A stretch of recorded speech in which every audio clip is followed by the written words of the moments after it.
राष्ट्रवादी काँग्रेस पक्ष हा महिला नेतृत्वासाठी ओळखला जाणारा पक्ष नाहीये. तो मेल डॉमिनेटेड पक्ष आहे. सुप्रिया सुळे कालांतराने आल्या. करेक्ट आहे, पण तरी सुद्धा त्यांचं नेतृत्व त्या पद्धतीने ऍक्सेप्ट नाही केलं गेलं.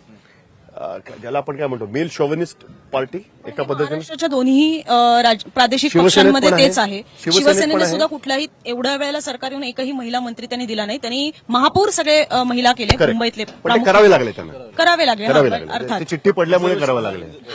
अदरवाईज त्यांनी कुठलेही केलेले नाही. एकच नीलम गोरे अशा आहेत की ज्यांना किमान उपसभापतीपद हे मिळालं. अदरवाईज शिवसेनेने सुद्धा दिलं. पण इथे मुद्दा ह्याचा आहे की नेतृत्वाच्या बाबतीमध्ये त्या बाबतीमध्ये काय होईल हा एक प्रश्न आहे. सुनेत्रा पवारांचं नेतृत्व महिला म्हणून या मेल डॉमिनेटेड पक्षामध्ये ऍक्सेप्ट केलं जाईल का? महिला त्यांच्या मतदार असतील दादांच्या, ऑफकोर्स असतील, ते केलं जाईल का? त्याच्याबद्दल महिलांचं काय म्हणणं होतं? असं काही असं आहे की आपल्यापेक्षा म्हणजे जवळपास साऊथ इंडिया किंवा एक वेस्ट इंडिया जरी पाहिलं तर त्याच्यापेक्षा पुरुष प्रधान संस्कृती ही उत्तरेत जास्त पाहायला मिळते. आणि त्या उत्तरेतल्या राज्यांमध्ये सुद्धा महिला मुख्यमंत्री होऊन गेलेल्या आहेत. अगदी उत्तर प्रदेश असेल किंवा बिहार सुद्धा असेल.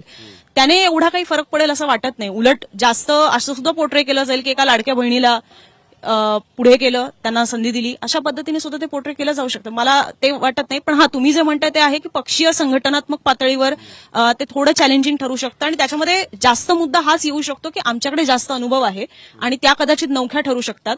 त्यामुळे अनेक गोष्टी माहिती आहेत, नाही माहिती आहेत, याच्यावर ते जास्त होऊ शकतं. मेल शॉव्हिनिस्ट असणं हे त्याच्यामध्ये तुलनेनं थोडं मागे पडू शकतं. अनुभव त्याच्यामध्ये जास्त वरचढ ठरू शकतो ह्या नेत्यांचा. तू काहीतरी म्हणत होतास, तू काहीतरी सांगत होतास, तुला काहीतरी ऍड करायचं होतं. यामध्ये आपण जी चर्चा करतो यामध्ये अनेक जेव्हा नेत्यांशी आपण बोललो या सगळ्यानंतर, मग त्याच्यामध्ये राजेश टोपे असतील किंवा अमोल कोल्हे असतील, तर त्यांनी हे सांगायचा प्रयत्न केला की मर्जरची आमची बोलणी पूर्ण झाली होती. म्हणजे आम्ही एकत्र यायचं ठरलं होतं. आमच्या बैठका सुद्धा झाल्या होत्या.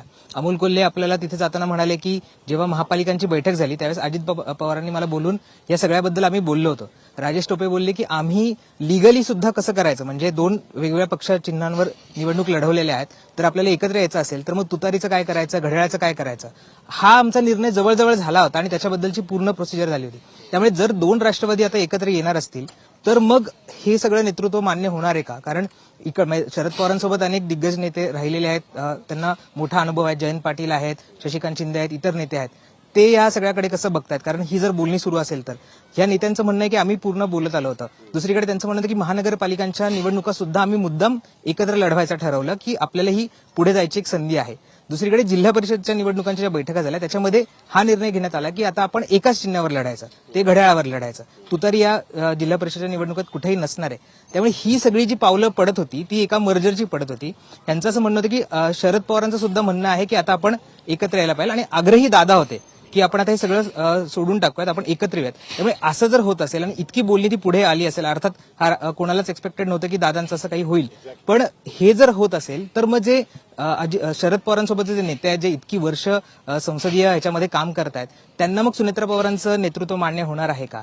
ते जर एकत्र पक्ष म्हणून काम करणार असतील मग कोणाकडे ती सगळी धुरा द्यायची, हा सगळा प्रश्न आहे. शरद पवार, अहमद पटेल, नंतर अर्जुन सिंग, दिग्विजय सिंग, असे कितीतरी नावं घेता येऊ शकतील.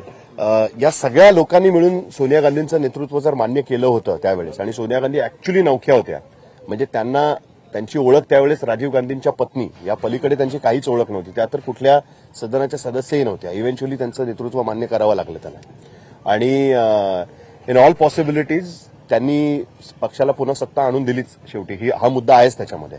पण सर याच्यामध्ये दोन फरक थोडंसं करावं लागेल. आपण मगाशी तुम्ही तो मुद्दा मांडला की राष्ट्रवादी थोडीशी मेल डॉमिनेटिंग पक्ष आहे आणि पश्चिम महाराष्ट्रामध्ये जे राजकारण केलं होतं हे राजकारण केवळ म्हणजे तुम्ही संसदीय राजकारण नाहीये. इथे साखर कारखाने आहेत, इथे दूध संस्था आहेत, इथे सहकारी संस्था आहेत. तर अजितदादा काही केवळ फक्त राजकीय पक्षाचे नेते नव्हते, तर ह्या सगळ्या ज्या संस्था आहेत त्याचे सुद्धा एक नेते होते, त्याचा एक आधार होते आणि दादांमुळेच ह्या सगळ्या संस्था चालत होत्या. त्यामुळे केवळ राजकीय गोष्टींकडे हा पक्ष बघणार नाही का त्यांचे कार्यकर्ते बघणार. कारण जे सगळे नेते आहेत राष्ट्रवादीतले ते सुद्धा संस्थानिकच आहेत, ते कुठल्या तरी संस्थेवर आहेत. आता अनेक संस्थांवर दादा अध्यक्ष आहेत किंवा त्या बॉडीवर आहेत, इतर नेते त्या बॉडीवर आहेत. त्यामुळे असं झालं की दादा गेले आणि सुनेत्रा पवारांचं आपण जरी नाव पुढे केलं तर मग या संस्थांमधलं काय होणार? तिथेही यांचं नेतृत्व, इथे ते एकत्र आहेत. हा मुद्दा बरोबर आहे. याच्यामध्ये अनेक अनसॉल्व्ड किती जणांना माहिती आहे, सुनेत्रा पवारांचा राजकीय अनुभव कमी असला तरी संस्था चालण्याचा अनुभव जास्त आहे. कारण ज्या विद्याप्रतिष्ठानच्या ग्राउंडवर आपण उभे आहोत तिथे त्या ट्रस्टी पण आहेत आणि वर्षानुवर्ष ही त्या चालणाऱ्या संस्था आहेत. सो ज्यावेळी मला आठवतंय राज्यसभेच्या आधी लोकसभेला जेव्हा सुनेत्रा पवार इथे कॅन्डिडेट म्हणून उभ्या होत्या तेव्हा मी गेलो होतो इंटरव्ह्यू करायला वगैरे, तर त्यावेळी आणखी 4 गोष्टी कळल्या की इतक्या वर्ष सुनेत्रा पवारांना संस्था आणि ऍडमिनिस्ट्रेशन ह्या दोन्हीचा अनुभव कसा आहे. तो पॉलिटिकली नसला तरी सुद्धा बारामतीमध्ये, कारण बघा दादांचं नाव जरी सगळीकडे असलं, दादा 4 गोष्टी इथे बघत जरी असले, कारभारी जरी असले, तरी मुद्दा असा होता की दादांच्या घरातल्या व्यक्ती सुद्धा या सगळ्या गोष्टी बघत होत्या. म्हणजे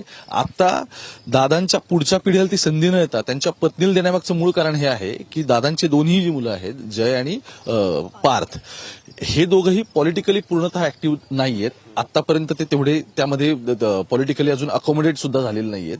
आणि दुसरं महत्वाचं की मागच्या एक निवडणूक सोडली तर याच्या आधी त्यांना पक्ष संघटनेमध्ये फारसं काही ऍक्टिव्ह मी सुद्धा पत्रकार म्हणून इथे कधी बघितलेलं नाहीत किंवा ते नाहीयेत. म्हणजे त्यांच्यासोबतचे कार्यकर्ते पण या गोष्टी सांगतात.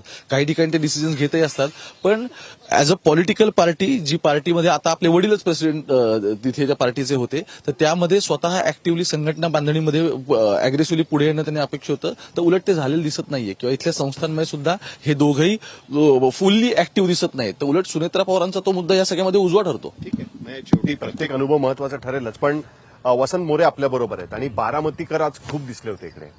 बारामतीमध्ये सतत असं म्हटलं जातं की पवारांच्या शिवाय कोणी निवडून येऊ शकत नाही. आणि जी निवडणूक आता होईल ती पुन्हा एकदा वन साइडेडच असेल. त्याच्यामध्ये गेल्या वेळेस युगेंद्र आणि बारामतीतील लोक फार विचार करून मतदान करतात. लोकसभेला त्यांनी बरोबर सुप्रिया सुळेंना मतदान केलं, विधानसभेला त्यांनी अजित पवारांनाच मतदान केलं, त्यांनी काही युगेंद्र पवारांना मतदान केलं नाही. अशा परिस्थितीमध्ये सुनेत्रा पवारांच्या पलीकडे काही चॉईस दिसतो का बारामतीमध्ये विधानसभेत? सध्या तरी तसं दिसत नाही सर. कारण सुनेत्रा पवारांच्या बाबतीत आता जसं सांगितलं सरांनी की फक्त राजकीय अनुभव कमी आहे, मात्र सुनेत्रा पवारांचं सामाजिक काम जे आहे ते या भागातलं मोठं आहे. कारण त्यांनी एक फोरमची चळवळ सुरू केलेली होती गेल्या 10 वर्षांपासून आणि त्या फोरमच्या माध्यमातून अनेक जे सामाजिक कामं आहेत ती सामाजिक कामं बारामतीच्या परिसरामध्ये केलेली आहेत.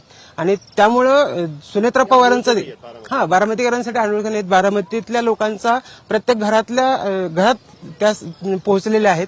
घराघरामधल्या लोकांचा त्यांचा कनेक्ट आहे. जसं अजितदादा राजकीय दृष्ट्या महत्वाचे होते तसं सामाजिक दृष्ट्या सुनेत्रा पवार देखील तितक्याच महत्वाच्या होत्या. त्यामुळं जरी आता राजकीय वारसदार कोण असं जरी ठरलं, प्रश्न आला, तरी सगळ्या बारामतीकरांसमोर सध्या तरी सुनेत्रा पवार यांचंच नाव दिसतंय. इतर लोक नॉर्मली मुलांना पुढे केलं जातं, तशा पद्धतीची काही गोष्ट होईल असं वाटत नाही. कसं आहे, आता निवडणुकांच्या किंवा काळात युगेंद्र पवार असतील किंवा इतर कोणी शरद पवारांच्या घरात पवार जर म्हणाले की त्याने आपण दुसऱ्यांना केलं पाहिजे अशा पद्धतीने. तर सर बारामतीत सगळ्यात महत्वाचं की आता अजितदादांच्या अचानक झालेल्या निधनामुळे, दुःखद घटनेमुळं मला असं वाटतं की पवार परिवारातला, म्हणजे जो पवार परिवार विधानसभेला एक 4 सदस्य म्हणून वेगळे पडले होते. 2 म्हणजे अजित पवारांच्या आई अजित पवार किंवा सुनेत्रा वहिनी आणि 2 मुलं, हे 5 लोकांची एकता बाजूला बऱ्यापैकी दिसली होती. त्यामुळे बारामतीकरांचं ठाम मत आहे की बारामतीचं वैभव जे आहे ते अजितदादांनी सर्वार्थाने उभा केलेलं आहे. कारण 40 वर्षापासून अजितदादा बारामतीकरांसाठी झटतायत. कोट्यावधी रुपयांचे प्रोजेक्ट बारामतीमध्ये सध्या सुरू आहेत. बारामतीमध्ये जे जे काही नवीन पाहिजे ते अजितदादा अर्थसंकल्पामध्ये त्याची तरतूद करतायत. सातत्यानं वेगवेगळ्या योजना ज्या आहेत त्या बारामतीकरांसाठी आणतायत. आता देखील बारामतीमध्ये जवळपास 3,000 कोटींपेक्षा जास्तीची कामं सध्या प्रस्तावित आहेत किंवा चालू आहेत. आता 2 महिन्यांना जो अर्थसंकल्प येणार होता त्यामध्ये हजारो कोटी रुपयांची तरतूद अजितदादा करणार होते. मग हा सगळा बारामतीकरांसमोर प्रश्न आहे की या निधी जो येणार होता त्याचा आता काय करायचं, किंवा जे प्रोजेक्ट आहेत अर्धवट, जे अर्धवट अवस्थेत आहे, ज्याला पूर्णत्वाकडे जाणार होते, त्या प्रोजेक्टचं नेमकं काय करायचं. आणि त्यामुळं कुठंतरी एक सहानुभूती म्हणून किंवा एक दुसरा पर्याय, राजकीय पर्याय म्हणून सुनेत्रा वहिनींचं सध्या तरी काय पर्याय उभा राहील ह्याच्यातनं असं नाही, तसं वाटत नाही. कारण सर आता भाजपनं कुठंतरी आता निवडणुकीमध्ये एंट्री केलेली आहे जिल्हा परिषद निवडणुकांमध्ये. कारण यापूर्वी कधीही भाजपचं, म्हणजे असं म्हणायचे, बारामतीतली निवडणूक जी आहे ती नुराकुस्ती होते. राष्ट्रवादी विरुद्ध जर भाजप अशी निवडणूक झाली कार्यकर्त्यांमधली तरी ती नुराकुस्ती होते. म्हणजे भाजपचेच काही कार्यकर्ते राष्ट्रवादीला अर्थात अजितदादांना मदत करतात असं म्हटलं जायचं. आणि त्यामुळं आता संधी आहे, तुम्ही जसं म्हणतायत की भाजप कुठंतरी की वेगळा पक्ष डोकं वर काढू शकतो. आता अजितदादा जेवढे खमके नेते होते, अजितदादांच्या समोर राज्यातलाच नव्हे तर बारामतीतला तर कुठला कार्यकर्ता बोलायचं किंवा नेता बोलायची हिंमत नव्हती. पण अजितदादांच्या जाण्यामुळं जे आता आपण पिलावळ म्हणतो ती कदाचित जास्त पुढे येऊ शकते. असं होतं की एखादा नेता गेल्यानंतर त्यांच्या आजूबाजूचे कमी कुवतीचे लोक जे आहेत ते बऱ्याचदा डॉमिनेट करायला सुरुवात करतात. पण एक मुद्दा मगाशी निघाला होता, तो मला असं वाटतं की चर्चा संपण्यापूर्वी निघणं अत्यंत आवश्यक आहे. मर्जरचा मुद्दा. याचं कारण असं आहे ना की फार इंटरेस्टिंग गोष्ट आहे आणि राष्ट्रवादी काँग्रेसमध्ये आता अजित पवारांच्या जागी कोण येणार याच्यावरनं सुद्धा अनेक गोष्टी ठरतील. वेगवेगळ्या पद्धतीच्या चर्चा त्याच्यामध्ये होत्या. कारण मुळात अजित पवारांना स्वतःच असं म्हणणं होतं की लवकरात लवकर हे मर्जर झालं पाहिजे.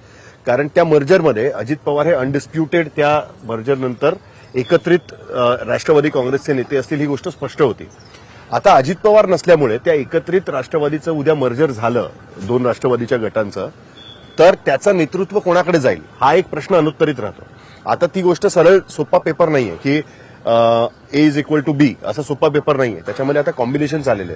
त्यामुळे आता अजित पवार नसल्यामुळे राष्ट्रवादीचा अध्यक्ष हाच एकत्रित राष्ट्रवादीचा अध्यक्ष असणार का ही गोष्ट त्या पद्धतीने क्लिअर राहणार नाही. दुसरी गोष्ट अशी की मर्जरच्या ज्या चर्चा होत्या त्या मुळात अजित पवार शरद पवार यांच्यामध्येच मोठ्या प्रमाणात सुरू होत्या. कदाचित पवारांकडनं असा प्रस्ताव दिला जाऊ शकतो की या परिस्थितीमध्ये मर्जर करून तेच अध्यक्ष राहतील आणि जी जुनी सिस्टीम होती 2 वर्किंग प्रेसिडेंट आणि त्या पद्धतीचं, पण ती गोष्ट ऍक्सेप्ट होईल का हा एक प्रश्न राहील.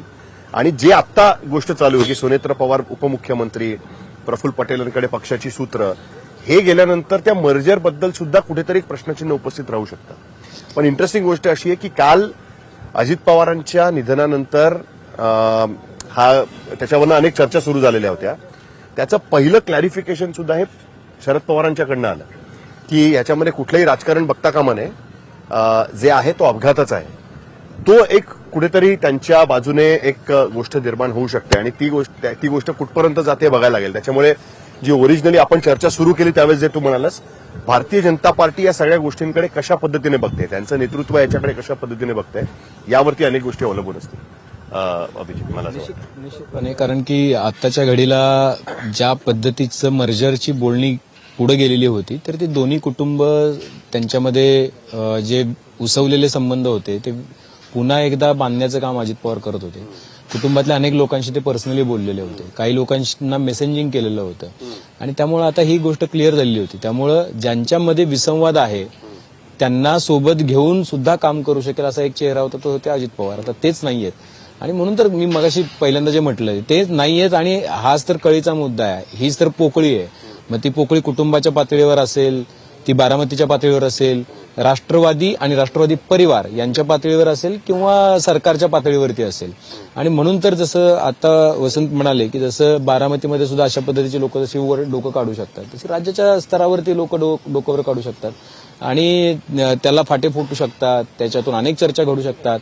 पण हे विसरता कामा नये की NCP party founded by Sharad Pawar म्हणजे पवार आणि त्याच्या पलीकडे या पक्षात नाही काय. आणि मला असं वाटतं की जर या पक्षात जो पक्ष Baramati party founded by Thackeray, पण तरी आज हा पण ते कोणा नाही पण विसरता का म्हणे राजकारण काही होऊ शकतं. नाही, राजकारण होऊ शकतं, पण फायनली जिथं तुम्हाला मेटल दाखवायची वेळ आली त्या मुंबईमध्ये मेटल नाही दाखवता आलं तुम्हाला. दुसरी गोष्ट अशी आहे की लोकांमध्ये तुम्ही निवडून येऊ शकता, पण शिवसेना कोणाची असं जर तुम्ही शिवसेनेच्या पण लोकांना विचारलं धनुष्यबाणाचे तर ते म्हणतात नाही ते तर ते प्रॉब्लेम होतो तिथे. आणि म्हणून मी म्हणतोय की ही पार्टी जर आता तुम्ही म्हणता तसं जर तशा पद्धतीच्या काही उलटफेर होणार असतील राजकारणामध्ये, तर मग ही NCP founded by Sharad Pawar, तर मग त्याचं जे आहे ते पवार हे आतापर्यंत त्याचे अध्यक्ष राहिले आहेत. मग कुणीही पवार असो, शरद पवार असो, अजित पवार असो, वर्किंग प्रेसिडेंट सुप्रिया सुळे असो, अजून कोणी असो, किंवा प्रफुल्ल पटेलांना या पक्षामध्ये केलं गेलं, त्याच्यामध्ये जर अजून काही नवीन नाव येणार असेल तर मग मला असं वाटतं की ही काही एनसीपीची इच्छा आहे असं त्याच्यामध्ये म्हणता येणार नाही.